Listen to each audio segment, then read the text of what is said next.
is by far one of the most stressful things I've literally ever had to do. I'm going to be cooking the most complex dish in the entire world in 15 minutes. So you might be asking, what is that complex dish? A little drum roll. A chicken curry. Curries are my favourite thing ever to cook. It's so fun to cook. It's even more fun to eat, not fun to clean up, but don't worry, I don't have to do that part. Here is the trick. Here is the tricky part. It's not about just cooking the curry, it's about cooking it for somebody else. That's a scary thing. That's pressure. Because I can cook for me. I can cook for me and eat anything. If it has less salt, whatever. If it has too much salt, whatever. Cooking for someone else, that's where you've got me. That's a challenge because it needs to be perfection, and that's hard. So I thought naturally it will be a challenge having to cook for somebody else, but let's make it more of a challenge by adding a time constraint, and that time constraint, 15 minutes. Will it be hard? Yeah, definitely. It will be extremely hard. It'll be the hardest thing I've ever had to do in the world, but let's do it. Disclaimer, I do have a little dot there. Oh, there. So without further ado, let's go where all women belong. To the thought I was going to say kitchen. I was going to say cool place. So the reason why this is going to be a really challenging dish is because it's going to be the most fiery blend of spices, chili, flavours, a concoction of delicious, ambient, exquisite flavours in one dish. Let's begin. Okay, so the first step to literally perfecting a curry from my 20 years of curry making knowledge is that the onions have to be perfectly cut. So of course you can cut onions in different ways, and the way that you cut it does depend, it does actually impact the taste of it, so it needs to be cut perfectly in a perfect way. So I like to use diced onions when it comes to making curries, just because like it's just more fun that way, because like when you think of, oh my gosh, okay, that noise outside is coming from a protest, so just kind of ignore it. It sounds like fun music if you don't pay too much attention to it, but like just ignore it. Anyway, nothing I can do about that sadly. But anyway, so when you cut it in a dice, it's more fun because you play dice in games and games are fun, get it? Anyway, only when I'm lazy do I slice it, where I'm like, but usually I and then twist it 360, 90 degrees and then again, so I've got nice cubed dices, and if they're not cubed, cut them again and redo it. That's basically what I do until I've got really nice onions like the ones that I cut up nicely in my bowl. They were pretty good, but the dimensions must be 2 centimeters by 2 centimeters cubed, or otherwise chuck it in the bin. The chanting outside is getting super loud, so let's kind of just ignore that a little bit. We basically had a strike today because teachers aren't getting paid enough. Do you know what, like the shouting would be okay if they didn't have a foghorn that goes off every 2 seconds, so you will be hearing that in this video as an exclusive little sound effect. It's just a fun sound effect, okay? The shouting is also another fun sound effect. I paid extra for that. So let's okay, oh, I keep losing my track of mind. After that, I like to use garlic. Garlic is really good because it elevates any dish, and again, the way that you cut it does impact it, but I get a little bit lazy with it. You can do it in slices, but I like to slice it and then cut it again, but it doesn't need to be perfectly cubed this time. It could be any size because garlic does melt and dissolve away usually in the food, so like that's okay. It's not the same as onions, like it doesn't stay crunchy, which is why onions want them to be a nice size. So anyway, so my garlic, I just cut them up and then I just cut them into like nice little cubes, and that is really good because it's super flavoursome and really flavourfully yummy. The loudest foghorn just went off outside, but luckily I just cut the video. You can probably hear it again. It sounds like an elephant, like literally, not to address the elephant in the room. I get it.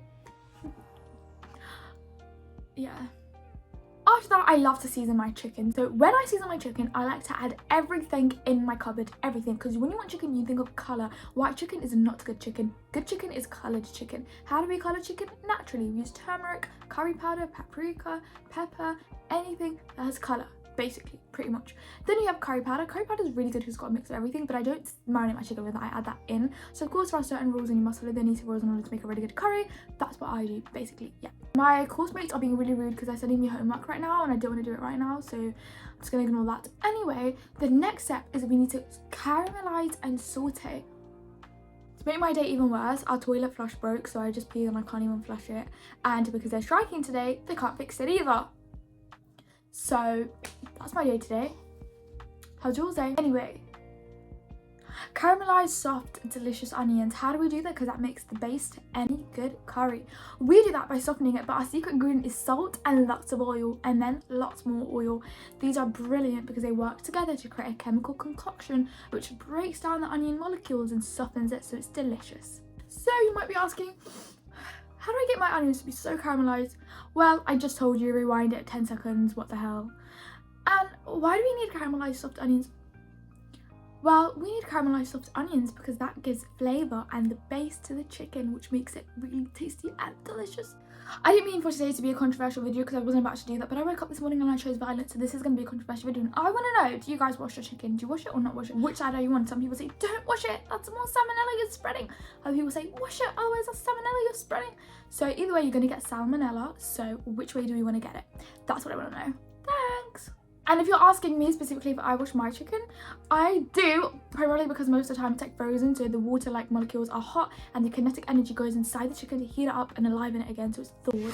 That's what I like to do. Try not to use a plastic spoon because I did that and I laid it on the edge of my pan and it melted. So maybe use a wooden spoon, that'd be better, but I don't have one to show you as an example. So generally when you're sauteing your onions, you really want it to be really glossy, like it's wearing Fenty Beauty. When you know it's glossy, you know you're doing a good job with the oil, but after a while it might look thirsty. The best way to know if it's thirsty is to ask. Then you can add a splash of water, not too much, give it a little bit at a time and tease it a little bit, give it a little bit more, and build up till you've got this much water. Here's one secret, sometimes to add extra colour you can use fresh tomatoes, tomato puree or anything of the sort. I don't have either of those, but I do have gochujang sauce, which is like a Korean chili red pepper paste sauce kind of thing, so I'm gonna use that and it works just as well. I'm gonna go watch Saltburn today and I'm kind of excited because Jacob Elordi is going to be in it and he's going to be actually British in this film. How fun.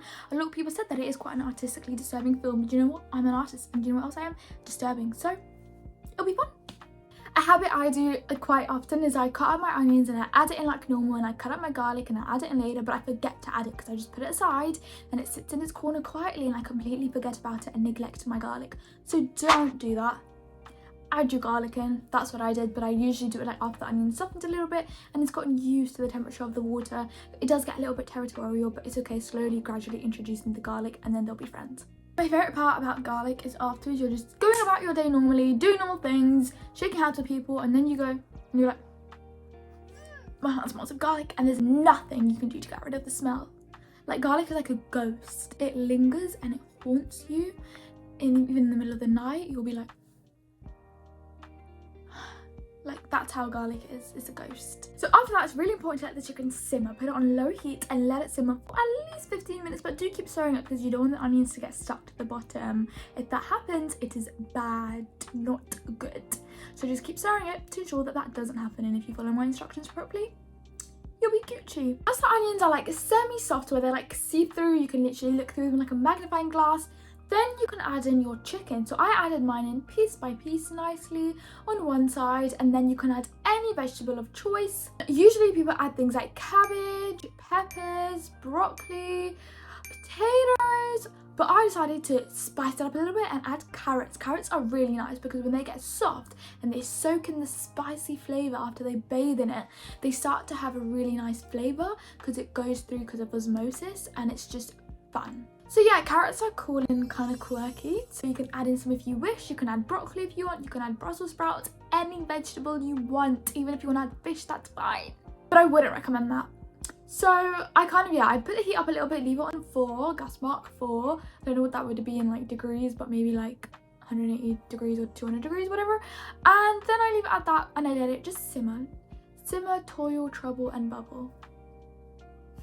This looked gross in the morning that I didn't even want to film the video because I thought I would traumatize everybody, but it looks like so normal now. It just looks like lip filler injection hole, like really doesn't look bad.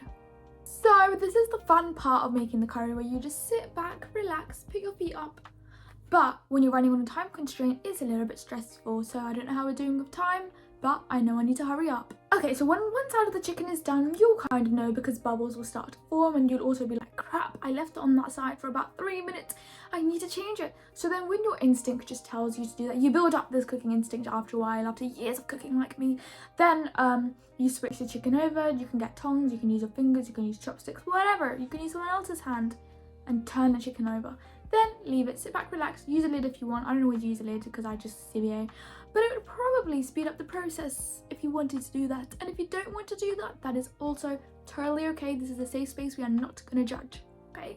And after that, it's just like a fun game of let's wait for the chicken to cook. Usually I give it about 30 minutes, medium to low heat, and I turn it and I just watch it and I keep my eyes on it. I take my eyes out, put it in the curry, take it out again, and then I just check on it like that. Really, I just gotta keep an eye to make sure it doesn't burn, and to make sure that, what was rule number 1, the onions don't get stuck to the bottom of the pan, because no one likes the taste of burnt onions.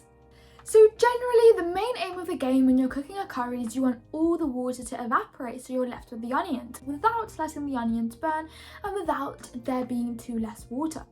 This is something you're gonna have to master. Like I said, the instinct comes with time. It comes from deep inside, and it comes with time and with practice. So what I usually like to do is I add my first bunch of water, let it sit on medium heat. I add a bit more if it needs to, and then after that I just let all the water evaporate and evaporate and evaporate. And sometimes it takes time, but patience is a virtue when it comes to cooking, because it's so important for a good curry. So at the moment, like I said, I'm just gonna let it simmer, let it bubble. You can put on your favourite song called Simmer while it simmers. Thank you, Ed Sheeran, for that.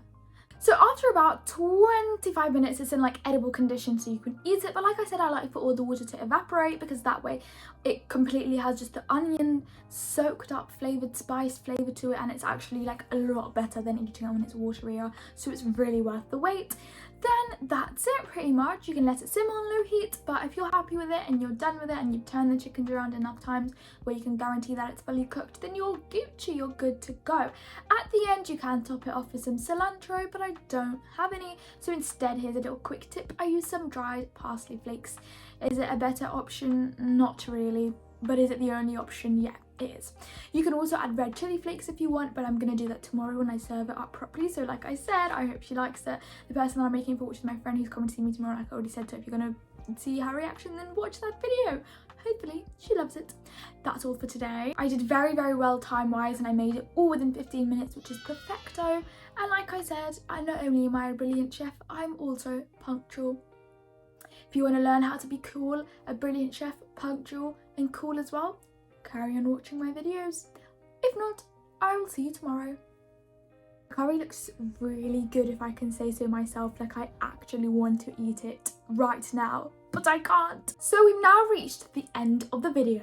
I really hope that you guys enjoyed it and that you enjoyed watching a new recipe and that you all loved it. If you want to see how it tasted, then check my next video, because that's where my friend, who's coming all the way to San Francisco from England, will be testing it and trying it out. Hopefully she loves it, but we'll find out tomorrow.